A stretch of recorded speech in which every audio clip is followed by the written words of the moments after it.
আমাদের মোটামুটি শর্ট যারাই করি আসলে আমাদের অভিনেতা প্রায় সবারই গাড়ি আছে, তাই না? সবারই গাড়ি আছে, তো খালি শুধু আমাদের এই যে এই নতুন আমাদের মানিক ভাই বড় ভাই, তো জানি না গাড়ি কতদিন কিনতে লাগবে আপনার বলেন, সময় দেন আমাদের। 40 সালে যাই হোক, সে বলছে 40 সালে কিনবে, আর আমরা খুব শীঘ্রই তারে গাড়ি কিনে দেওয়ার ব্যবস্থা করতেছি ইনশাআল্লাহ। আসলে আমাদের যে টিম মেম্বার আছে সবারই একটা করে গাড়ি আছে।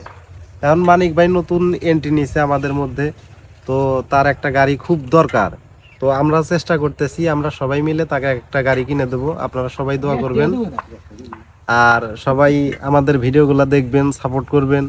আমরা এই যে শর্ট করতে আসছি এখানে, তো এখানে শর্ট করতে আসলে দেখা যায় যে সব সময় তো আর এলাকায় ভিডিও বানানো যায় না, তো এখানে দেখা যায় অনেক সময় দূরে কোথাও ভিডিও করতে যাইতে হয়, সেখানে সবারই গাড়ির প্রয়োজন হয়। তো এই জন্যই তার একটা গাড়ি ইমার্জেন্সি দরকার, আমরা খুব শীঘ্রই তার একটা গাড়ি কিনে দেওয়ার ব্যবস্থা